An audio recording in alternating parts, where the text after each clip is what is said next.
video, we are discussing about the most important control of ASP.NET, which is Add Rotator. मैं आपको बता दूं, ASP.NET हमें web pages, websites, web application create करने के लिए बहुत सारे अलग अलग तरीके के टूल्स की फैसिलिटी देता है। उन टूल्स का यूज करके हम एक अट्रैक्टिव सा वेब पेज या वेबसाइट आसानी से क्रिएट कर सकते हैं।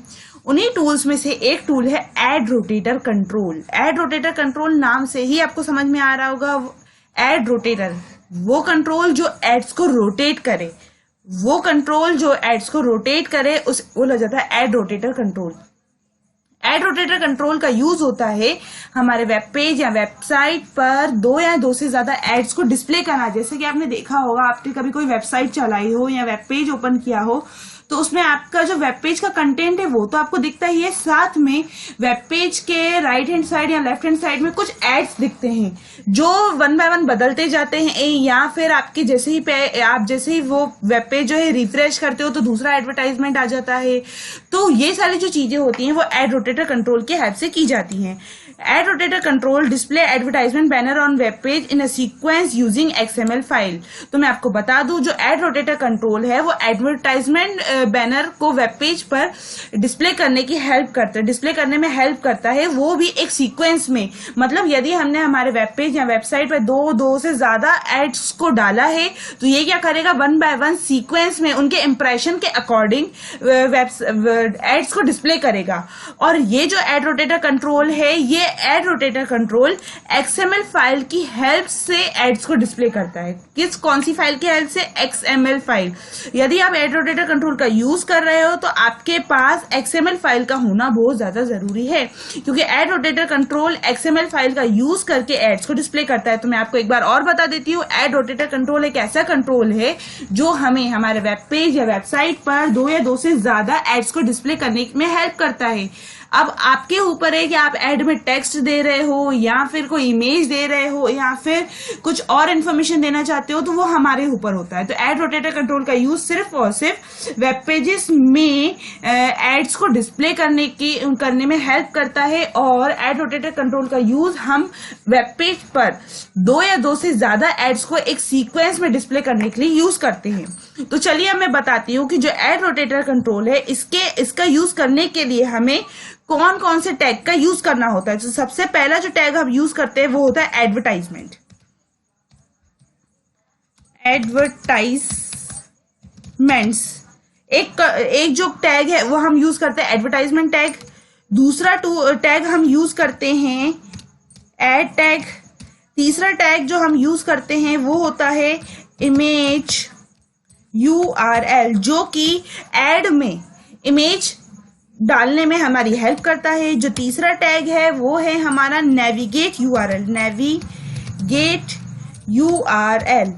चौथा जो टैग है हमारे पास वो टैग है अल्टरनेट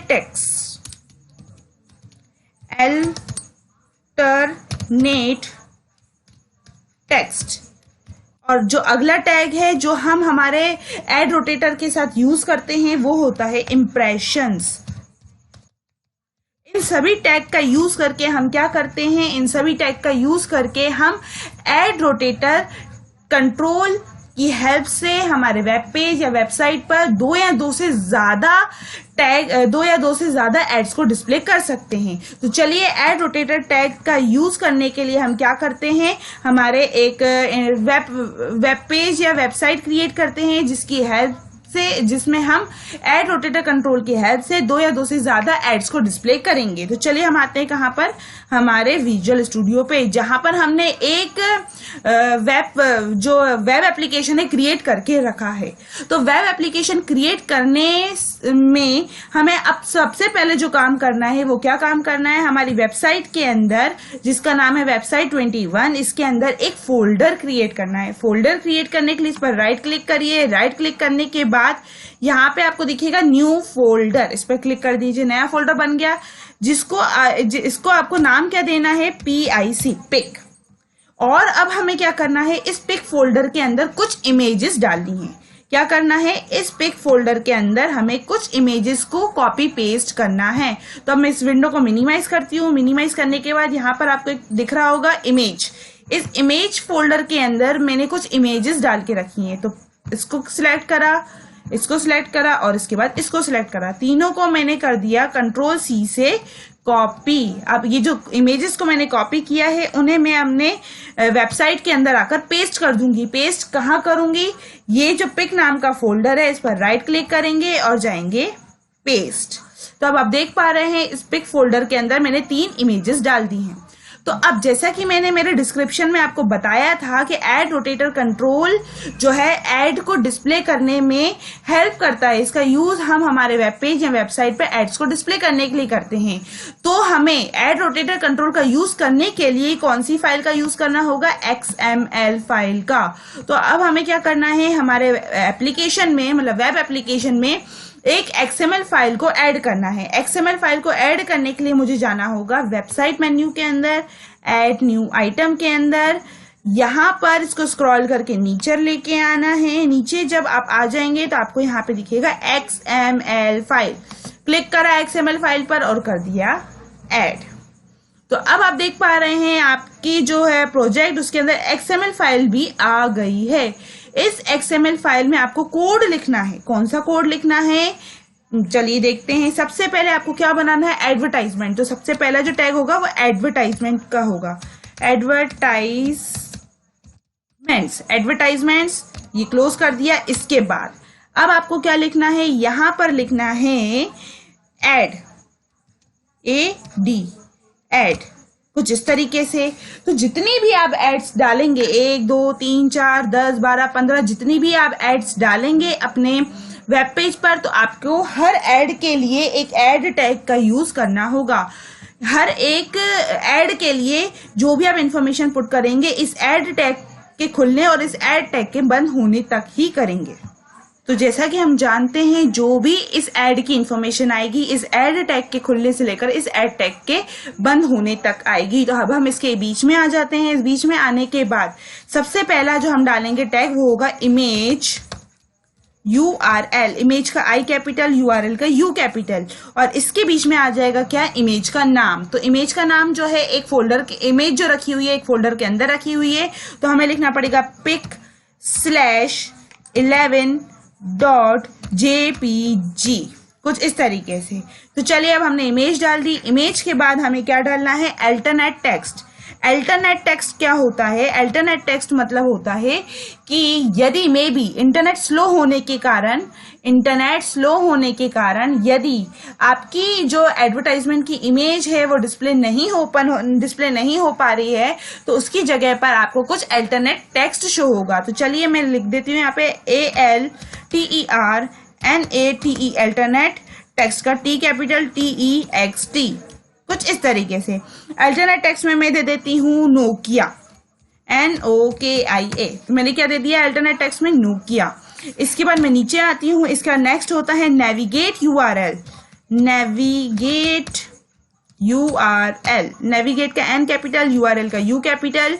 तो अब हमें नेविगेट URL में ये डालना है कि यदि यूजर उस इमेज पर क्लिक करे तो वो कौन सी वेबसाइट या वेब पेज पर रीडायरेक्ट हो जाए मतलब चला जाए। तो नेविगेट URL में हमने दे दिया http://www.google.com।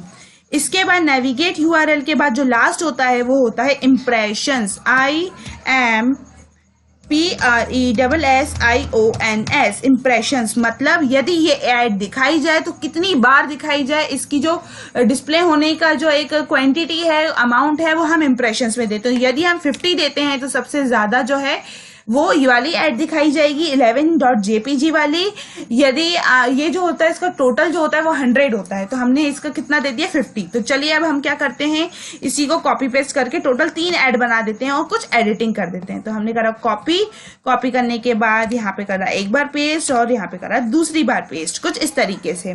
तो चलिए अब हमें इसमें एडिट करना होगा। तो पिक के अंदर हमने यहाँ पे डाल दिया दूसरी जो इमेज है उसका नाम है 3.jpg। इसका जो अल्टरनेट टेक्स्ट है मैंने दे दिया वीवो और इसकी जो वेबसाइट दे दी मैंने www.facebook .com दे दी, और इसका जो इम्प्रेशन दे दिया मैंने 70 दे दिया। कितना दे दिया, मतलब 50 + 30, तो टोटल कितना हो जाएगा 70। अब बचेगा कितना 20, तो हम 30 जो सॉरी इसका हमने 30 दे दिया, तो टोटल कितना हो गया 80। 80 के बाद जो बचा 20, तो हम वो देंगे तीसरी वाली ऐड के लिए। यहाँ पर हम गए, इसका नाम बदल दिया हमने 4.jpg, इसका नाम दे दिया मैंने लिनोवो। जिस तरीके से इसके बाद http www. इसका हम दे देते हैं mcu.ac.in।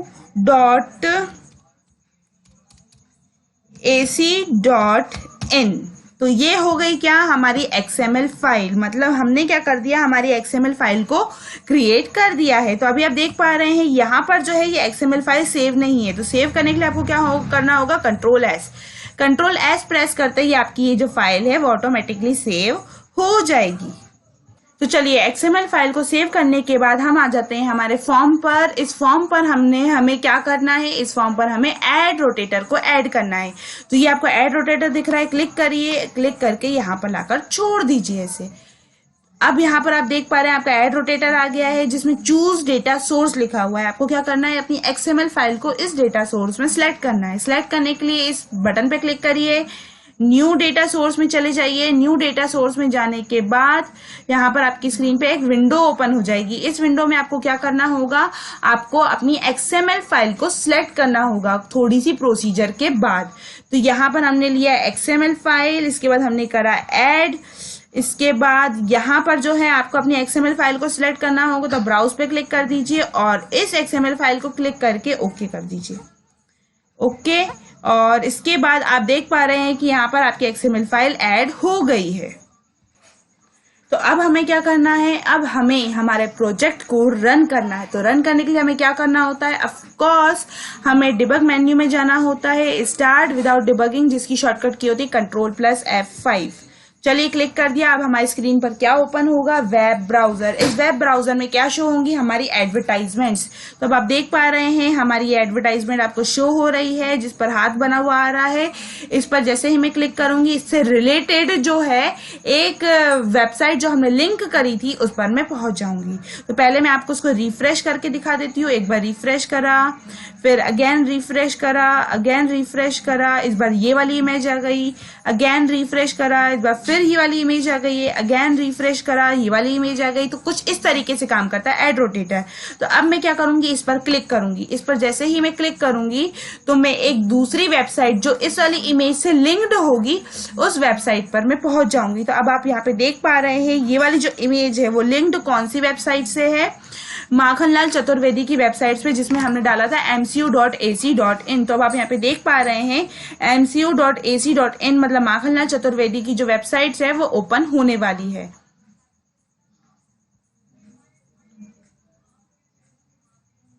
तो चलिए हम इसको कट कर देते हैं और बैक आ जाते हैं। तो दूसरी इमेज का आकर देख लेते हैं, रिफ्रेश करते हैं अगेन हम इसको।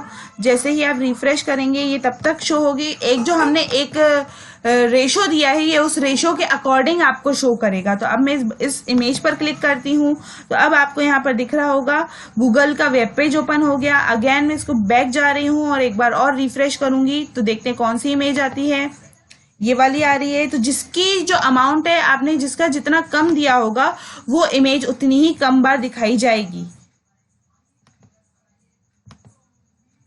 कुछ इस तरीके से आप जितनी बार रिफ्रेश करेंगे हर बार अलग ऐड दिखेगा, बट जो आपने अमाउंट दिया हुआ है, जिस अमाउंट में आपने दिया है और उस अमाउंट की ही इमेज शो होगी। यदि आपने गूगल वाली जो थी उसका 50% 50 दिया था तो जो सबसे ज्यादा वो वेबसाइट दिखाई जाएगी, और जो दूसरी वाली वेबसाइट है उनका रेशियो आपने कम दिया है तो वो उन्हें कम बार दिखाया जाएगा। तो मैं इस पर क्लिक करती हूँ। उस पर क्लिक करते ही मेरे पास फेसबुक वाला जो विंडो है वो ओपन होने वाला है कुछ इस तरीके से। तो ये कहलाता है ऐड रोटेटर, जिसमें आप ऐड भी डाल सकते हो। ऐड जो आपने लगाई है उस ऐड के साथ आप उसमें इमेज डाल सकते हो, इमेज के साथ अल्टरनेट टेक्स्ट डाल सकते हो, नेविगेट यूआरएल में उससे रिलेटेड एक लिंक डाल सकते हो, और इंप्रेशन मतलब वो इमेज कितनी बार दिखाई जाए उसका एक रेशियो भी डाल सकते हो। तो ये होता है ऐड रोटेटर कंट्रोल।